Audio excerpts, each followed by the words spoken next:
স্বনির্ভর গোষ্ঠী আমাদের অনেক কাজ করে, আমাদের প্রচুর লক্ষাধিক মহিলা স্বনির্ভর গোষ্ঠী আছে। মূলত 100 দিনের কাজের মাধ্যমে এই কাজগুলো রূপায়ণ করা হবে। কোনো ঠিকাদার নিয়োগ করা হবে না, কিন্তু লোকাল সম্পদ সৃষ্টিতে সেলফ হেল্প গ্রুপ এবং 100 দিনের কাজে স্থানীয় লোকেদের সুবিধে দিয়ে এই জমিতে কাজ করা হবে। ভবিষ্যতে এই দলগুলো উৎপাদিত পণ্যের বিক্রিতেও গুরুত্বপূর্ণ ভূমিকা গ্রহণ করবে। আমাদের এটা যদিও আজকে আনুষ্ঠানিক সূচনা হলো, কিছুদিন আগে থেকে এর প্রাথমিক কাজ আমরা শুরু করে দিয়েছি। ফলে ইতিমধ্যেই 6500 একর প্রতি জমির জন্য প্রায় 550 মাইক্রো প্ল্যান তৈরি হয়ে গেছে। অর্থাৎ আমরা বলি না, আমরা কাজটা করে দেখাই। এবং আমি মনে করি this will be the model, new model for the village industry, for the next course এবং নেক্সট ফিউচার, স্পেশালি যে সমস্ত জমিগুলোতে কোনো কাজে লাগে না তার জন্য।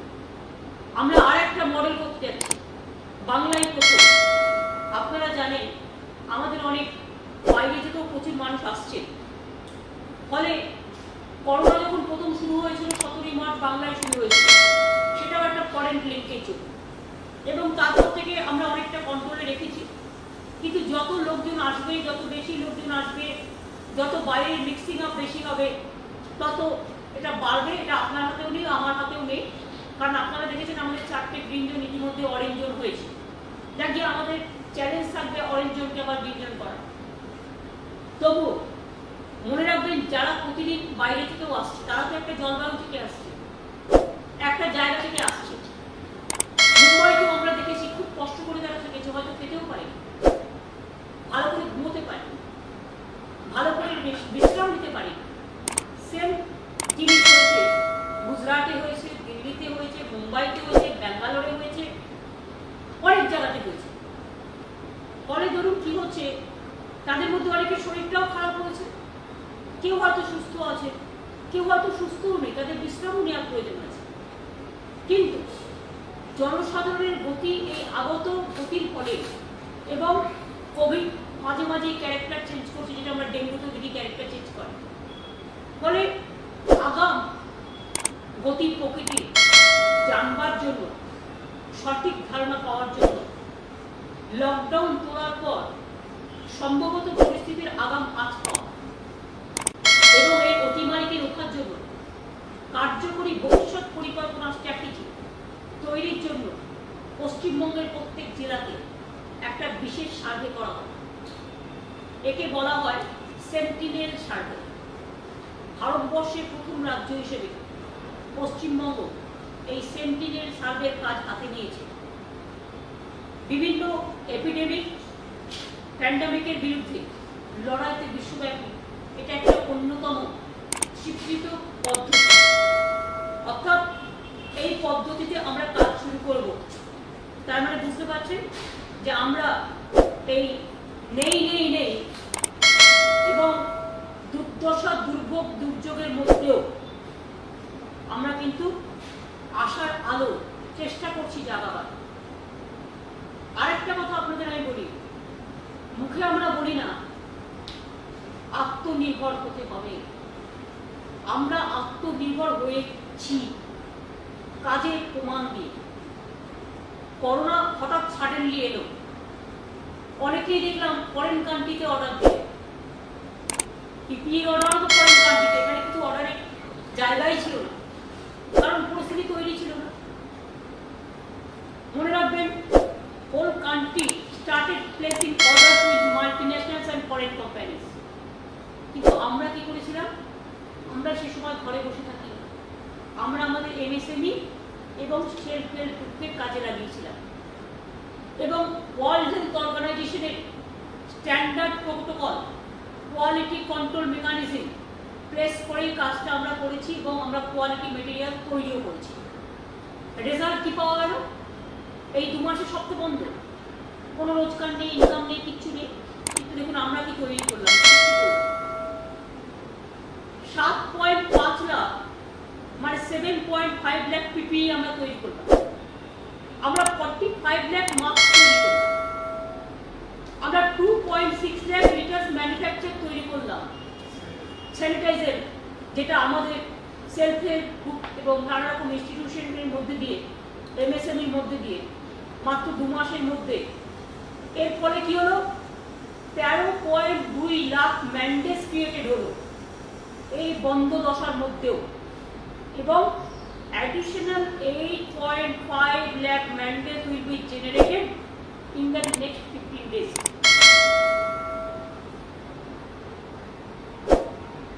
ভারতবর্ষের অর্থনীতি যেখানে টোটাল রিসেশন স্টার্ট হয়ে গেছে, এবং আজকে বক্তৃতার পরে তো কোথায় গিয়ে দাঁড়াবে জানি না, অর্থনৈতিক ক্রেডিবিলিটি টোটাল তলানিতে দাঁড়াবে ফাইন্যান্স মিনিস্টারের বক্তৃতার পর। প্রধানমন্ত্রী কাল একরকম বলেছেন, উনি আজকে আর একরকম বলেছেন। আমি জানি না উনি মিসলিড করেছেন কিনা প্রাইম মিনিস্টারকে, সেটা তো আগামী দিন ভারতবর্ষ করবে।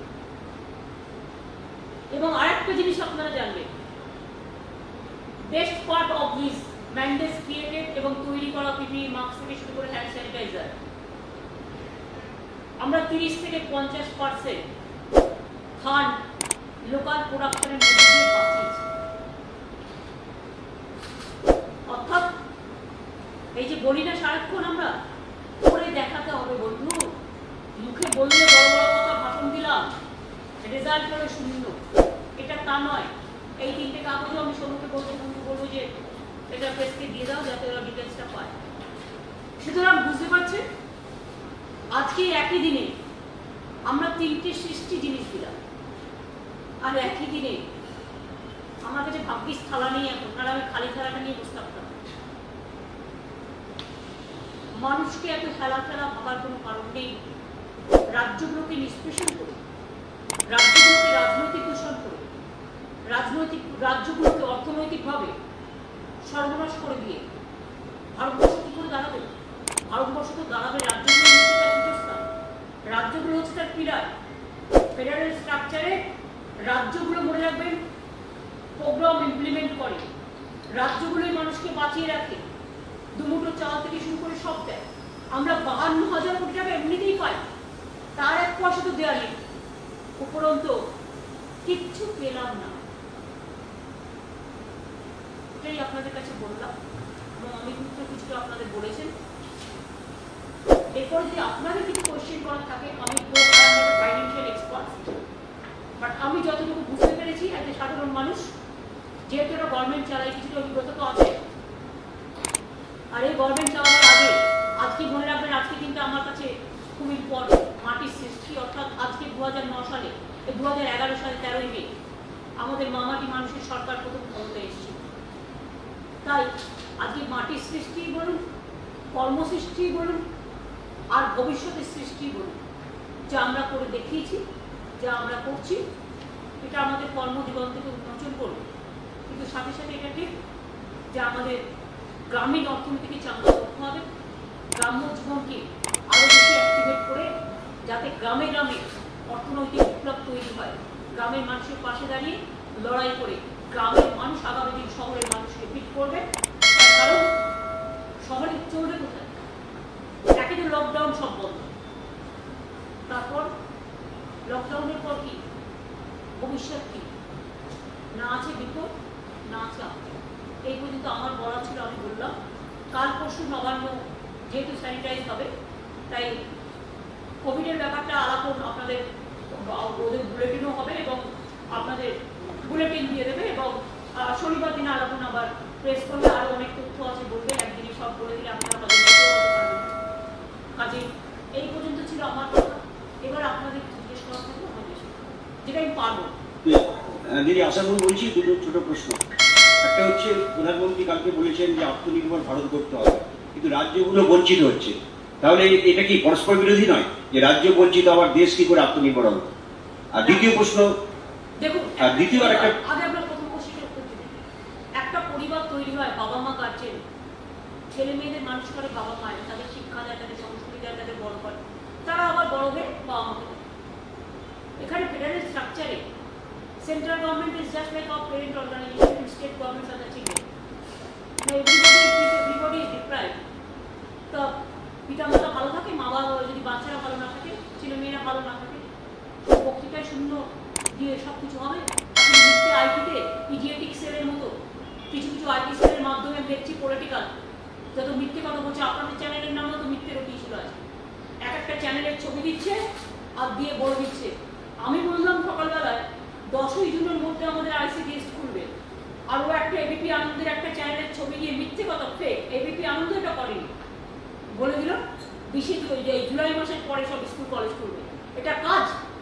আজকে যেহেতু ব্যর্থতা ঢাকতে গিয়ে কোভিডকে না করছে, কোভিডকে না করছে অর্থনৈতিক ফাইট, না আনঅর্গানাইজ সেক্টরকে হেল্প করছে, না শ্রমিকদের হেল্প করছে, না 100 দিনের কাজের লোকদের হেল্প করছে, না গরিব মানুষকে হেল্প করছে, কৃষকদের হেল্প করছে। শুধুমাত্র দাঙ্গা লাগাবার চেষ্টা আর ফেক নিউজের নামে, প্রত্যেকের নামে ফেক নিউজ করছে। প্রত্যেকটা নিউজ দেখবার আগে আমি প্রত্যেককে অনুরোধ করবো, এবিপি আনন্দের লোগো দেখলেই ভাববেন না এবিপি নিউজ, ওটা ফেক, IT7 কাজ। যারা ক্ষমতায় আছে বিজেপি, সরি আমি পলিটিক্যাল পার্টির এই কথাটা বললাম তার কারণ তারা করছে। দাঙ্গার নামে নানা রকম খবর ছড়াচ্ছে যা আমরা কোনোদিন ভাবিনি। আজকে দাঙ্গা ওদের হাতিয়ার আর ফেক নিউজ ওদের হাতিয়ার, আর মিথ্যে কথা বলছে। লোকে বিশ্বাস করবেন না ক্রস চেক না করে। এটা পাবলিকের কাছে আমার স্বনির্বন্ধ অনুরোধ থাকবে। এটাই ওদের একমাত্র পাথর, আর কিছু নেই। বলুন দ্বিতীয় কোশ্চেন। দ্বিতীয় প্রশ্ন হচ্ছে, প্রধানমন্ত্রী বলেছেন যে দেশীয় পণ্যে জোর দিতে হবে, দেশীয় বাজার তৈরি করতে হবে। আজকে স্বরাষ্ট্রমন্ত্রী বলেছেন পরেনি কেন? এতদিন কারা ক্ষমতায় আছে? 6 বছর তো হয়ে গেল। কারা ক্ষমতায় আছে? আমরা 9 বছর ক্ষমতায় থেকে কোন রকম হেল্প না পেয়ে যদি রাজ্যে 43টা মাল্টি সুপার হসপিটাল করতে পারি, যদি 40টার মতো নতুন ইউনিভার্সিটি করতে পারি, যদি হাজার হাজার ডেভেলপমেন্ট করতে পারি, ইনফ্রাস্ট্রাকচার ডেভেলপমেন্ট থেকে শুরু করে এভরিথিং, আর একটা কেন্দ্রীয় সরকার 6 বছর হয়ে গেল ক্ষমতায় আছে, শুধু বলি আর কিছু নেই। আত্মনির্ভর তখন হয় যখন নিজে আগে আত্মনির্ভর হতে শেখে। আগে বলুন তাদের নিজেদের ডিফেন্সে, আগে ফার্স্ট নিজেদের তৈরি হতে, তারপরে সমস্ত জিনিসকে ধামাচাপা দিয়ে মিথ্যে রটনা, কুৎসা, অপপ্রচার আর এজেন্সি লাগিয়ে মানুষকে ডিস্টার্ব করতে। আমি জানি আমি এই কথা বলার পরে আমার উপর অনেক অত্যাচার হবে, কিন্তু আমার তাতে কোনো যায় আসে না। মানুষের কথা কাউকে না কাউকে বলতে হবে। Somebody is to build the cat. আমি যেটা দেখেছি আমি সেটা বলছি। দিদি, আজকে অর্থমন্ত্রী তিনি সাংবাদিক সম্মেলন করে বললেন যে ক্ষুদ্র মাঝারি শিল্পের জন্য 3 লক্ষ কোটি টাকা ঋণ দেওয়া যাবে, কিন্তু সেক্ষেত্রে বছরে টার্নওভার হতে হবে অন্ততপক্ষে 100 কোটি টাকা। তো ক্ষুদ্র শিল্পের ক্ষেত্রে বছরে 100 কোটি টাকা টার্নওভার, এটা কটা ক্ষুদ্র শিল্প পাবে সেক্ষেত্রে এই ধরনের লোন? আমি রাজ্য থেকে দিই 90,000 কোটি টাকা, একটা রাজ্য। তা ভারতবর্ষে কত রাজ্য, কতগুলো অঙ্গরাজ্য? 3 কোটি মানে 3 লাখ কোটি টাকা তো নয়, বছরে দেয় 15 লাখ কোটি টাকা। ওখান থেকে কমিয়ে 3 লাখ কোটি টাকা আইওয়াস করছে। MSME ডিস্ট্রিক্টে চূড়ান্ত হয়ে গেছে এবং আরো হবে। দিদি, দীপ্তিমান বলছিলাম কলকাতা টিভি থেকে। রাজ্য সরকারের বকেয়া 53,000 কোটি টাকার কিছুই পাওয়া গেল না, কোনো কিছুই নেই এই আর্থিক প্যাকেজে। প্রধানমন্ত্রী, কেন্দ্রীয় অর্থমন্ত্রী দুজনেই কথা বলে যাচ্ছে, এই ব্যাপারে কি বলবেন আপনি? দেখুন, প্রধানমন্ত্রী যখন বলেছিলেন 20 লক্ষ কোটি টাকার প্যাকেজ করা হচ্ছে, আমরা একটা আশান্বিত হয়েছিলাম হয়তো বা FRBMটা বাড়বে 3% থেকে 5%। আমরা ভেবেছিলাম জিডিপিটা অ্যাটলিস্ট 6% হবে, মিনিমাম 10 লক্ষ কোটি টাকা। আমরা ভেবেছিলাম যে আমাদের ডিভলিউশনে যে টাকাটা পাচ্ছি না সেই টাকাটা পারবে। আমরা ভেবেছিলাম মনিটরিয়ামে আমাদের একটু হেল্প করা হবে। কিছু তো হলোই না, উপরন্তু ভাওতার পর ভাওতা। এটা কি? দেশকে এইভাবে ভাওতা দেওয়ার মানেটা কি?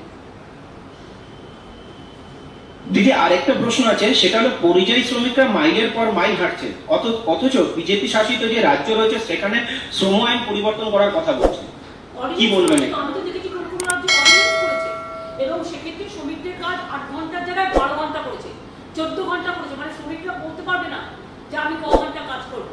এই অত্যাচার, এই শোষণ আগে কখনো হয়নি। সুতরাং আমরা প্রতিবাদ করছি, তীব্র প্রতিবাদ করছি, এবং আমি মনে করি লেবার লস যা দীর্ঘদিন ধরে চলছে, বছরের পর বছর ধরে, সেই লেবার লসকে বাদ দিয়ে অর্ডিন্যান্স করে শ্রমিকদের মুখে খাওয়া যারা কেড়ে নিচ্ছেন এবং শ্রমিকদের উপরে যারা মানসিক, আর্থিক এবং সর্বরকম অত্যাচার করছে, আমরা তাদের ধিক্কার জানাই। দিদি, মনীষ কীর্তনিয়া, CN নিউজ। আপনি আপনার মতো করে চেষ্টা করছেন রাজ্যকে টেনে তোলা, এটা কারেক্ট, এবং ইকোনমিটা টেনে তোলার চেষ্টা করছেন, কিন্তু যেভাবে রাজ্যের পাওনা গন্ডা দেওয়া হচ্ছে না বারবার বলা সত্ত্বেও, সামনে বছর ইলেকশন রয়েছে, এই অল্প সময়ের মধ্যে কি করে এই গোটা পরিস্থিতিটা মোকাবিলা করবেন যদি টাকা পয়সাগুলো না পান? এটা কি আপনারও চাপ হয়ে আছে না? সব ঠিক আছে, আপনার টিভি চ্যানেল কি বলুন না, বিজেপি কম বলতো। এরপর কিন্তু মানুষ ধরবে এত মিথ্যে কথা বললে। আগে 15 লাখ টাকা করে দেবে বলেছিল, জানেন তো অ্যাকাউন্টে, কালকে আবার 20 লক্ষ কোটি টাকা দিয়ে দিয়েছে 1 পয়সাও না দিয়ে। সুতরাং মাথায় রাখবে, ইলেকশন এখন অনেক দেরি, 1 বছর আছে। একটা দিন অনেক বড় হয়, আবার একটা দিন অনেক ছোট হয়। তো every moment is very important. আজকে কি খাবেন সেটা দেখুন, কালকেরটা কাল চিন্তা করবেন। নির্বাচন আমরা সামনে নেবো, এ নিয়ে চিন্তা করবার আপনার কোনো কারণ নেই। আমাদের সবটাই তো ভাবে মারছে, আমাদের সবটাই তো মুখ বন্ধ করে দিচ্ছে, আমাদের সবটাই তো মানুষকে ভাবে মারছে। আমি 8খানা রুটি খেলে, আমি 8খানা রুটি অন্তত চেষ্টা করবো এই 8খানা রুটির মধ্যে আমরা সবাই যাতে ভাগ করে খেতে পারি। আমরা অন্তত মানবিক থাকবো, এটুকু বলতে পারি, দানবিক হবো, যতক্ষণ পারবো চেষ্টা করবো। এবং আমি মনে করি সেরকম দিন আসলে বাংলার মানুষ ঐক্যবদ্ধ হয়ে সবাই মিলে একসাথেই আমরা লড়াই করে এই লড়াইটাই বাঁচব।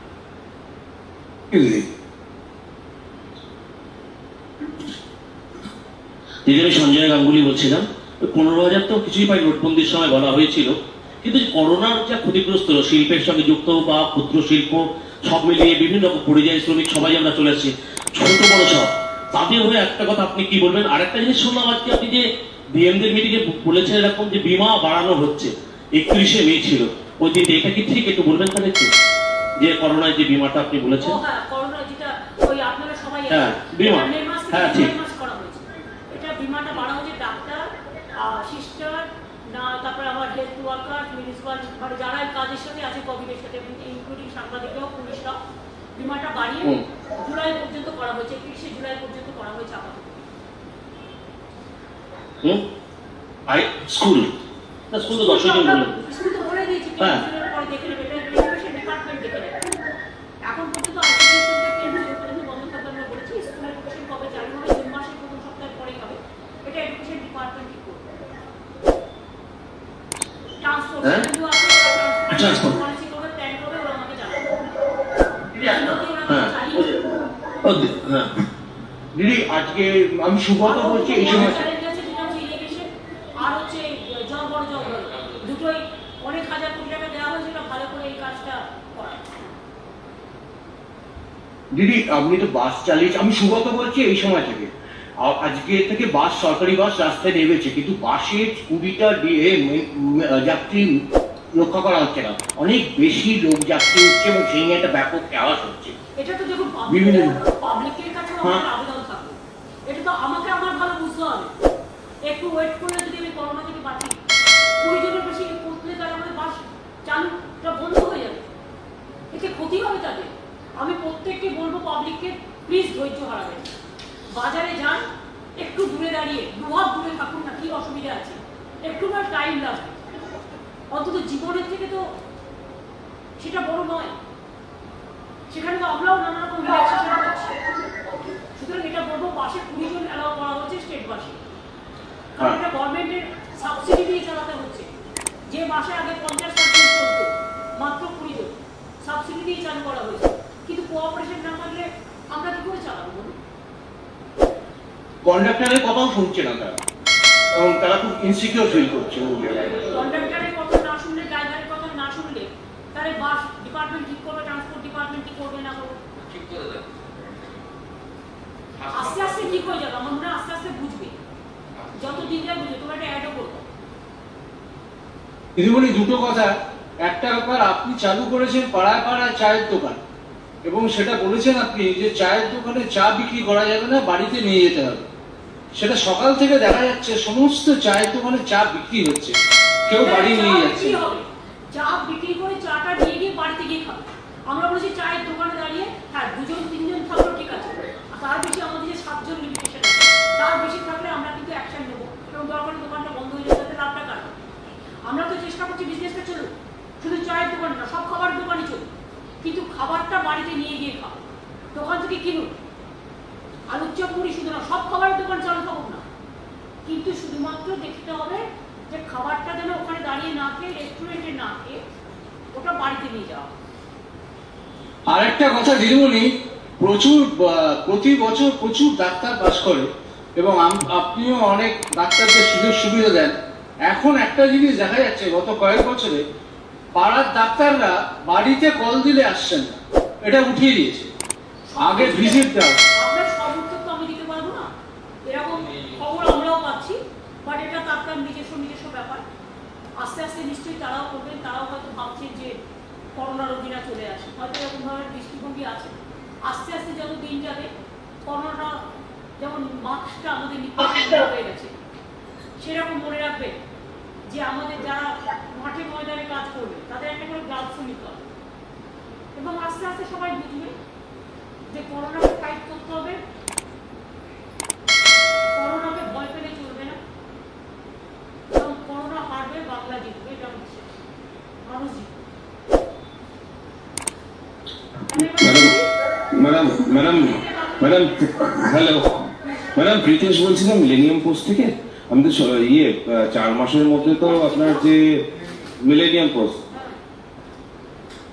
আপনার 3-4 মাসের মধ্যে আপনার বাংলার আবাস যোজনা এবং সড়ক যোজনার যে কাজগুলো করতে বলছেন, আমরা 100 দিনের যে কাজ তার জন্য কত মাইন্ডেজ ক্রিয়েট হবে, এরকম কি কোনো টার্গেট সেট করা হয়েছে?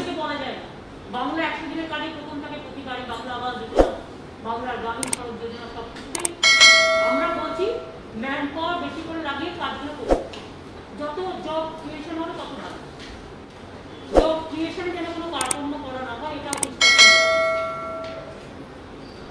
দিদি সুতপা বলছেন, দিদি সুতপা বলছেন, দিদি বলছি আপনি এই যে মাটির সৃষ্টি প্রকল্পের কথা যেটা বললেন 6টা জেলা, হ্যাঁ পশ্চিমাঞ্চলের 6টা জেলায়, তো এর মধ্যে যে যে জেলায় জমিগুলো আছে কাজে লাগছে না, সেটাকে কাজে লাগানো হচ্ছে। এই সমস্ত প্রকল্পের মাধ্যমে কত মানুষকে স্বনির্ভর করে তোলার টার্গেট আপনারা নিয়েছেন, একটু যদি বলেন। বললাম 2.5 লক্ষ, ইমিডিয়েট ট্রেনে আছে 2.5 লক্ষ, ওটা দিয়ে দেবে আপনাদের পেছে। সুমন বলছি দিদি, আর একটা লাস্ট প্রশ্ন, তুমি এরকম কি করছো? সেটা হচ্ছে এই যে আফটার করোনা এফেক্ট আপনি যে সার্ভে কথাটা বললেন, এই বিষয়টা কি, মানে এই সার্ভেটা কি যাতে ডেভেলপমেন্টটা অনেক বেশি হয় তার আগে থেকে প্ল্যানিং করা? এটা হচ্ছে কি ডেটা, একটা হচ্ছে ডেটা রিসার্চ করা হয় বিদেশে বিভিন্ন জায়গায়, এখনকার দিনে এটা নিউ কনসেপ্ট ওয়ার্ল্ডে, যে আগামী দিন কি হতে যাচ্ছে, আগামী দিন এই জমিটার ক্যারেক্টার কি চেঞ্জ হচ্ছে, রোগটার ক্যারেক্টার কি চেঞ্জ হচ্ছে, এই রোগটা কতটা বাড়তে পারে, কিভাবে এটা কাজে লাগবে, কিভাবে কাজে লাগবে না, কি কি প্রক্রিয়া নিতে পারে, প্ল্যানিং করা হতে পারে, এই জন্য এটাকে সেন্টিনেল সার্ভে বলা হয়। আমি আপনাদের আগেও বলেছি, এখনো বলছি, কোভিড-19 গতি প্রকৃতি সম্বন্ধে ধারণা, আগামী দিন কোন পর্যায়ে যাবে, কতটা কমবে, কতটা বাড়বে, এই যে বাইরে থেকে আমাদের বন্ধু বান্ধবরা সবাই আসছে তাতে কতটা এফেক্ট হবে, যারা লোকাল আছে তাতে কতটা এফেক্ট হবে, এটা সবটাই দেখতে হবে।